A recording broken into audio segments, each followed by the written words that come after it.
The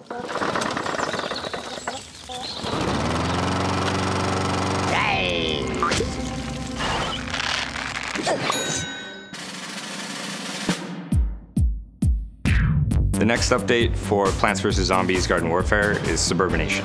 We're very, very excited about it. It's a huge DLC pack for us. It's going to have a brand new map called Crash Course. It's basically a desert-style suburbia on one side of the map and a golf course on the other side. But to make things interesting, the zombies decided to crash land their Zomboss blimp right in the middle of the map. It's got a nice bridge directly in the middle, which players have to cross, and we actually have the capture point underneath the bridge. And there's sniper points on either side of the bridge and valley that are great for ranged players to take down.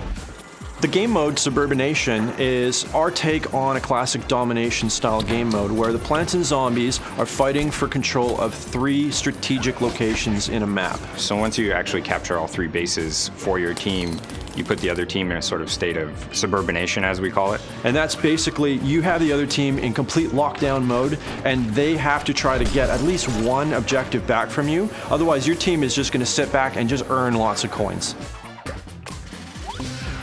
Our community is fantastic. They've been super supportive and vocal, and we were thinking of ways to include them in the design process more. So we held a contest to vote on the new Peashooter design. We took in hundreds of submissions of concept art and cool characters that people had created. We narrowed that down to a smaller field, voted on those internally, and then presented the top picks onto Facebook for fans to vote. The character that was selected was called the Plasma Peashooter. He's sort of got a cosmic flavor to him. His weapon is very similar to the Future Cactus, where he can fire off a bunch of quick, plasma pea bursts, but he can hold and charge it for like the ultimate plasma blast. It's also going to have a bunch of new enhancements to garden ops. One of the bosses in Suburbination DLC is Baron von Bats. We're very excited about this character. He is basically a Victorian era vampire.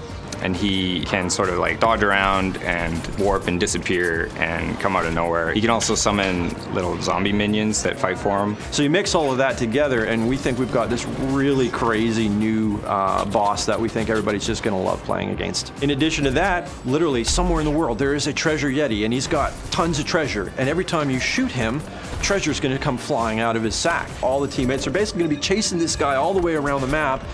Meanwhile, their garden is, being attacked by zombies, so they got to kind of balance out how greedy are you going to get chasing this guy versus how much do you want to play the team game and try to protect your garden.